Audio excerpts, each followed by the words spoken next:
بسم اللہ الرحمن الرحیم۔ معزز ناظرین کرام، السلام علیکم ورحمۃ اللہ وبرکاتہ۔ راہ خدا میں خرچ کرنا، صدقہ خیرات کرنا، اس کی بہت بڑی فضیلت ہے، اجر و ثواب ہے، اور آخرت میں اس کے بے شمار فوائد ہیں۔ یہ رمضان المبارک کا بابرکت مہینہ ہے جس میں صدقہ فطر ادا کیا جاتا ہے۔ صدقہ فطر مالی انفاق ہے، خرچ ہے جو غریبوں، مسکینوں کو، بیواؤں کو، محتاجوں کو دیا جاتا ہے۔ اس کا حکم آپ صلی والسلام نے جس سال زکوٰۃ سے ایک سال قبل اور جس سال رمضان المبارک کے روزے فرض ہوئے اس سال آپ صلی والسلام نے صدقہ فطر ادا کرنے کا حکم ارشاد فرمایا۔ صدقہ فطر کس کے اوپر واجب ہے؟ حدیث مبارکہ میں آتا ہے کہ فرض رسول اللہ صلی اللہ علیہ وسلم زکوٰۃ الفطر من رمضان صاعا من تمر او صاعا من شعیر علی العبد والحر والذکر والانثى والصغیر والکبیر من المسلمین کہ آپ صلی اللہ علیہ وسلم نے ارشاد فرمایا کہ غلام اور آزاد، مرد، عورت، چھوٹے بڑے سب مسلمانوں پر صدقہ فطر واجب ہے۔ صدقہ فطر کیونکہ ایک صدقہ ہے، ایک خیرات ہے، راہ خدا میں خرچ کرنا ہے، اس کی بہت بڑی فضیلت ہے۔ صدقہ خیرات جس مہینے بھی کرو بہت بڑا اجر و ثواب ہے، لیکن کیونکہ یہ رمضان المبارک ہے اس میں نیکی کرنے کا بہت بڑا اجر و ثواب ہے۔ حضرت انس بن مالک رضی اللہ تعالی عنہ سے پوچھا گیا کہ آپ فرماتے ہیں کہ آقا صلی اللہ علیہ وسلم سے پوچھا گیا کہ کون سا صدقہ سب سے افضل ہے، تو آقا صلی اللہ علیہ وسلم نے ارشاد فرمایا جو صدقہ رمضان المبارک میں کیا جائے۔ حضرت عبداللہ ابن عباس رضی اللہ تعالی عنہ سے روایت ہے، آپ فرماتے ہیں کہ جب رمضان المبارک میں حضرت جبریل امین کی آقا صلی اللہ علیہ وسلم سے ملاقات ہوتی تو آپ بہت زیادہ سخاوت کیا کرتے۔ تو حضرت جبریل امین کی ملاقات کے وقت آقا صلی اللہ علیہ وسلم کی سخاوت تیز ہوا کے جھونکے سے بھی بڑھ جاتی کہ حضرت صلی اللہ علیہ وسلم اس قدر وسیع اندازے میں رائے خدا میں خرچ کرتے تھے، صدقہ خیرات کرتے تھے۔ تو صدقہ فطر ادا کرنے سے ایک تو یہ ہوتا ہے کہ جو مسکین، غریب، محتاج ہوتے ہیں ان کی کفالت ہو جاتی ہے۔ دوسری یہ جو روزے کی حالت میں انسان سے بیہودہ حرکات، بیہودہ باتیں سرزد ہوتی ہیں جو روزے کی نورانیت اور روحانیت کی کمی کا باعث بنتی ہیں، روزہ جس سے بیمار پڑ جاتا ہے تو صدقہ فطر ادا کرنے سے روزے کی وہ جو کمی ہوتی ہے وہ پوری ہو جاتی ہے۔ حضرت ابن عباس سے مروی ہے کہ آپ صلی اللہ علیہ وسلم نے ارشاد فرمایا صدقہ فطر کو اس لیے فرض قرار دیا ہے کہ یہ روزہ دار کے بیہودہ کاموں اور فحش باتوں کی پاکی اور مساکین کے لیے کھانے کا باعث بنتا ہے۔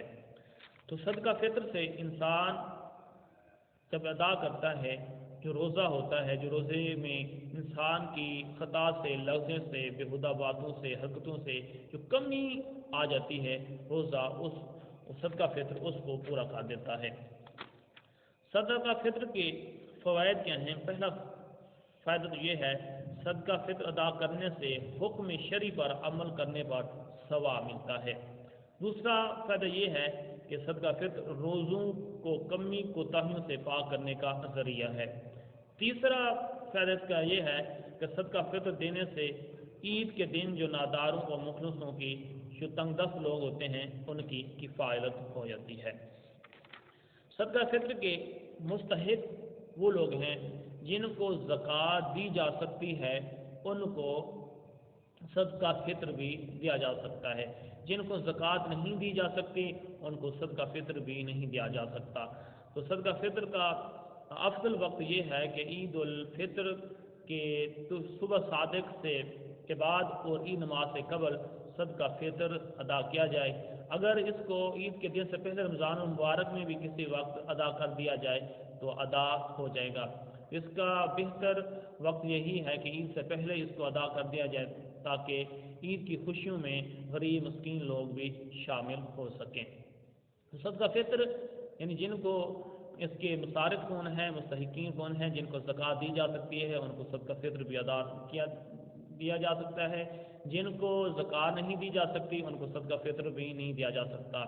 تو اپنے عزیز و اقربا میں اپنی اولاد کی اولاد کو بھی نہیں دیا جا سکتا، اور اپنے دادا دادی اور اوپر کے جتنے بھی رشتے آتے ہیں، اس طرح نانا نانی، اس کے اوپر جتنے بھی رشتے ہیں، اور اسی طرح بیوی اپنے شوہر کو اور شوہر اپنی بیوی کو بھی صدقہ فطر نہیں دے سکتا، اور اس کے علاوہ اپنے عزیز و اقربا کو صدقہ فطر دیا جا سکتا ہے۔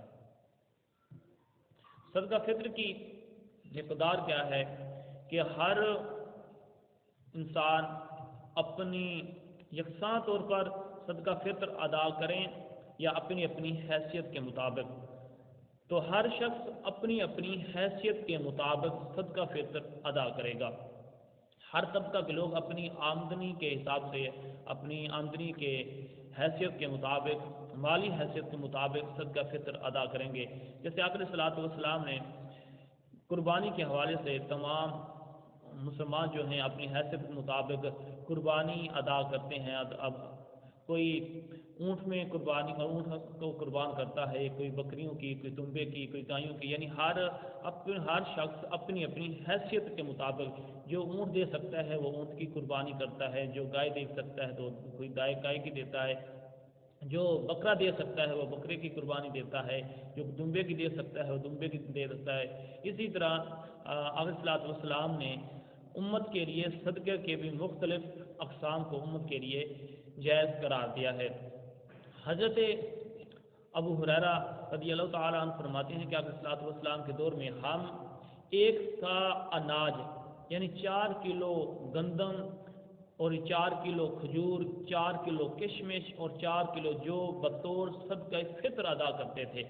تو جب حضرت امیر معاویہ رضی اللہ تعالی عنہ کا دور آیا، اس وقت گندم کا آٹا آ گیا جو کہ نسبتاً سب سے مہنگا تھا، اس لیے پھر 2 کلو آٹے کو، گندم کے آٹے کو باقی جو 4 کلو تھی اس کے برابر قرار دے دیا، کیونکہ اس کی قیمت 2 کلو آٹے کی قیمت ان 4 کلو کے برابر بنتی تھی، اس لیے اس وقت ہم نے نصف کا یعنی 2 کلو آٹے کو 4 کلو کے برابر قرار دے دیا۔ تو اس واسطے ہر مسلمان اپنی آمدنی اور مالی حیثیت کے مطابق 2 کلو گندم سے لے کر 4 کلو کشمش تک کسی بھی مقدار کو ادا کرے گا تو اس کا صدقہ فطر ادا ہو جائے گا۔ جو شخص کشمش ادا کر سکتا ہے تو وہ کشمش ہی ادا کرے، جو شخص کھجور دے سکتا ہے وہ کھجور دے، جو شخص جو دے سکتا ہے وہ جو دے، جو گندم دے سکتا ہے گندم دے۔ تو جو شخص کشمش دے سکتا ہے اس کے لیے مناسب نہیں ہے وہ جو کی طرف آئے یا گندم کی طرف آئے، یعنی جو شخص جس حیثیت میں ہے وہ اسی حیثیت کے مطابق راہ خدا میں خرچ کرے، صدقہ فطر ادا کرے، تاکہ غریبوں کا، مسکینوں کا زیادہ سے زیادہ فائدہ ہو سکے۔ عموماً یہی ہوتا ہے کہ ہم گندم کو اختیار کر لیتے ہیں جس کی قیمت سب سے کم ہوتی ہے، ایسا نہیں ہے۔ جو شخص صاحب حیثیت ہے، جو کشمش دے سکتا ہے، جو کھجور دے سکتا ہے، اس کے لیے بہتر یہی ہے، اس کے لیے افضل یہی ہے وہ بطور صدقہ فطر کشمش ادا کرے، 4 کلو کشمش ادا کرے۔ جو کشمش نہیں دے سکتا، کھجور دے سکتا ہے وہ کھجور دے، جو کھجور نہیں دے سکتا وہ جو دے، جو نہیں دے سکتا وہ گندم دے۔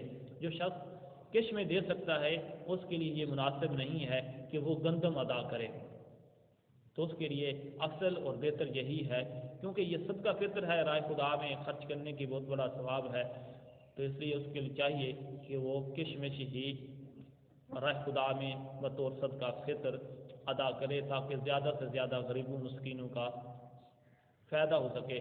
دعا ہے کہ اللہ رب العزت ہم سب کو اس پر عمل کرنے کی توفیق عطا فرمائے۔ وآخر دعوانا الحمدللہ رب العالمین۔